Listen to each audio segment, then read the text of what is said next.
Hello everybody, welcome back. So I'm back from Torquay. It was a long journey back. It took me, so I got the 10:44. You couldn't sit all the way to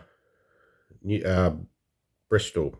I had a seat booked from Bristol, but after Bristol, the sort of train thinned out a lot. It was fairly uncomfortable for like, over 2 hours. There was a delay as well because there was a swan on the track. But yeah, it takes a long time. A lot of these train journeys. I mean, that's the reality of being a chess player. Is your life is a lot spent on the road. I mean, most of my day was taken up by traveling.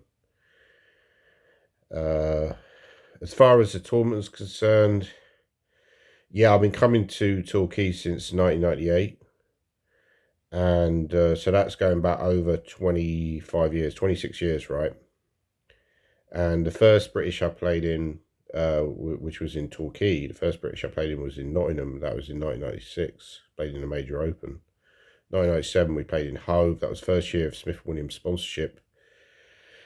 And then in 1998, Nigel Short won in a playoff against Matthew Sadler. I didn't play Nigel Short in that tournament. But in 2002, went back to Torquay. I played Ramesh, who's obviously the famous Indian trainer now.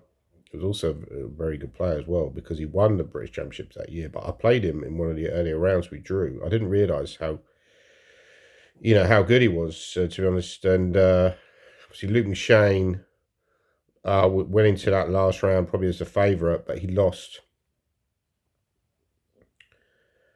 And then obviously go forward a few years, there were a few Britishes that were won by David Howe, I believe. There was one British certainly sticks in my mind where I might have played David in both of those. I think there was one where it was kind of like a Grunfeld.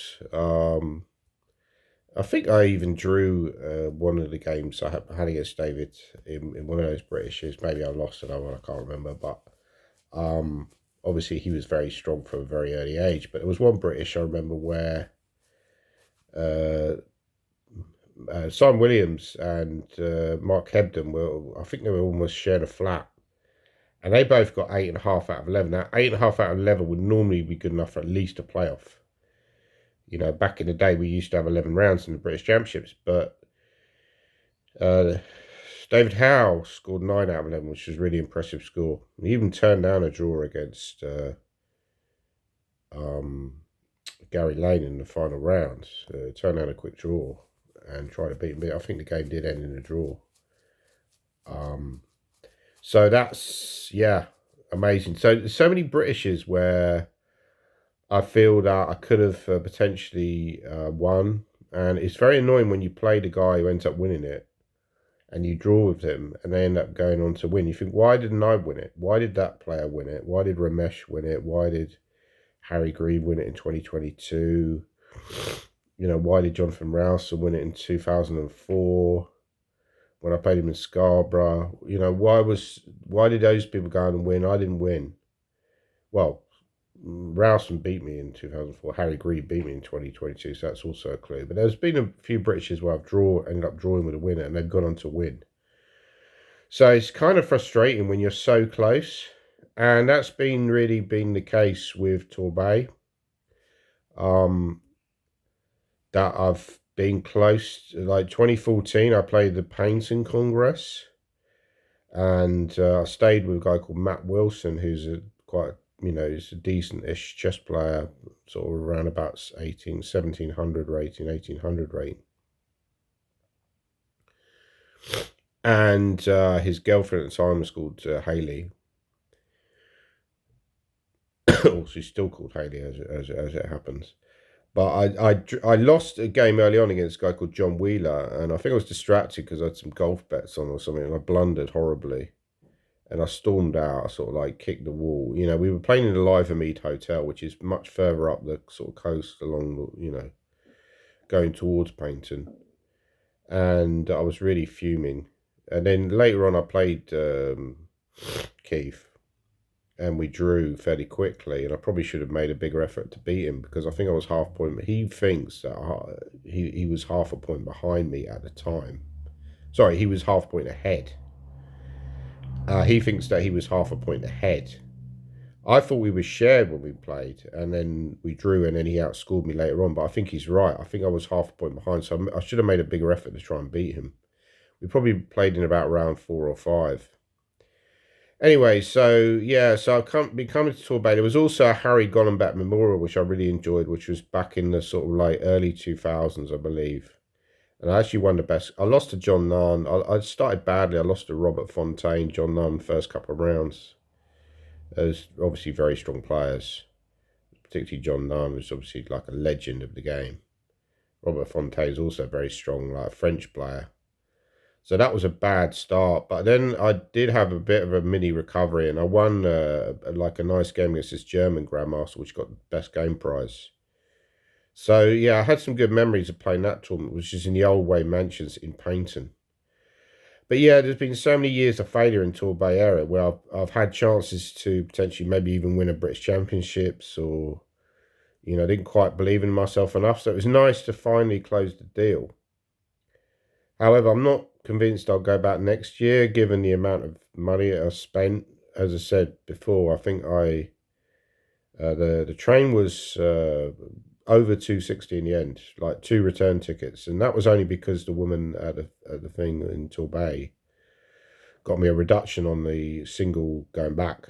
So originally it was 149, so he got it down to 135. The entry fee was about 53, and the hotel was about 460.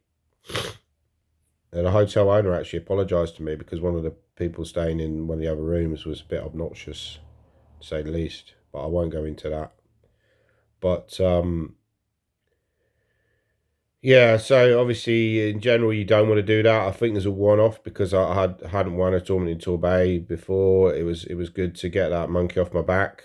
But even like weekenders that are local, I mean, for example, there's a few tournaments coming up in the northeast over the next few months. But even something like Scarborough, it's still some expense to get there. Probably about 70 quid on the train. You're going to need like 2 nights accommodation, so that's what, 100 quid. So that's 170 plus the entry fee, plus you're spending more on food while you're there. So probably looking at maybe. Okay, if you discount food, it's probably about 230 expenses, and the first prize is like 700. But it's generally very competitive and not easy to win, and you need to get like 4.5 to even come, probably break even or make a slight profit. I think last year I made like a slight profit, but not like a monster profit because it was shared first rather than outright first. I think outright first I'd probably be looking at a fairly decent profit.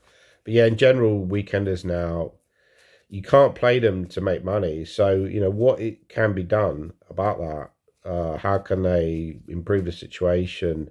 It's not easy. You look at the tournament I just played. There's also a tournament in Cornwall coming up. 150 first prize. It will soon get to the point where the first prize will be less than the entry fee. But what can be done, because these organisers are making a loss a lot of the time. I mean, the people who ran Torbay, lovely people, John and Christine Constable, but they're making a loss. Like, they do it because they love chess. You're not trying to fleece people.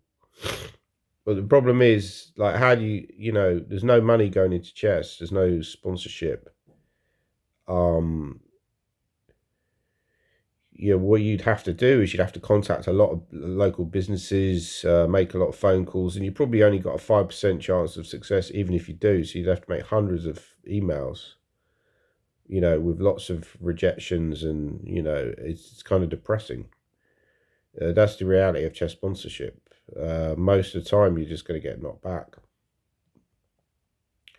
Now, a lot of people mention about the whole chess streamer, people making money from chess streaming. In my opinion, chess should become more in line with the streaming thing. So we've seen that at tournaments where you get designated boards, but I think we should go to more and more extreme, because that's where the money is coming into chess. So somehow we need to relocate, or somehow find a way to get some of that money into the over the board version of chess. I don't know how you do it, but possibly there is a way. I mean, as far as playing in Torquay was concerned, enjoyed the experience. I would say though that Torquay, it still looks the same as when I first went down there in 1998. It hasn't changed a bit. Yeah, maybe that's a good thing, but I just feel like it's quite out of the way. So to get to Torquay, it's like 3 hours from London. You have to go. Well, I got there cross country, so I went via Birmingham area. But if you go from London, I think you go via somewhere like Basingstoke, and then so I'm still got a bit of a cold. But yeah, it's a long journey. So it's quite out of the way. It's sort of like in sleepy Devon, but it hasn't changed really in like 30 years. I mean, certainly the area around the Riviera Centre has not really changed at all. You've got the Torbay Abbey, which is quite nice. You've got the. I was wondering if Eugenio Torre ever played the Torbay Abbey Open or something. But yeah, it's quite sleepy, and you can have like a little game of golf. I mean, we had a game of crazy golf after the tournament. You can also play pitch and putt. I played pitch and putt with Keith, and played crazy golf with Keith and Matt Wilson. And yeah, you can also play tennis there. There's a leisure centre, there's a beach, there's plenty of bars, so you don't get bored there. But it seems to me a little bit run down, and it hasn't really changed much in 20 odd years. So yeah, and you would imagine if it was able to go back in 20 years' time, it probably would look exactly the same again. So interesting. Anyway, yeah. Please leave your thoughts down below. What can be done to improve the weekender scene, because it feels like it's kind of dying, right? I mean, the whole English chess scene is dying, and I think that's partly the reason why we haven't had many GMs come through in England over the last few years. I mean, we've had Shreyas, who just became GM, and obviously you had Fernandez before that, Ravi Harir. But no, I think it's slowed down. I think partly the reason is a lack of money in English chess, and there's a lack of motivation to actually get good at chess, and a lack of desire. And you have to do it all on off your own back, which is difficult. So yeah, please leave your comments down below about what could possibly be done to improve the situation. Not just in English chess, there's a case also in Europe that tournaments are more or less the same prize money as they were 25, 30 years ago. And the conditions are getting worse and worse there as well. So it's a problem that is universal.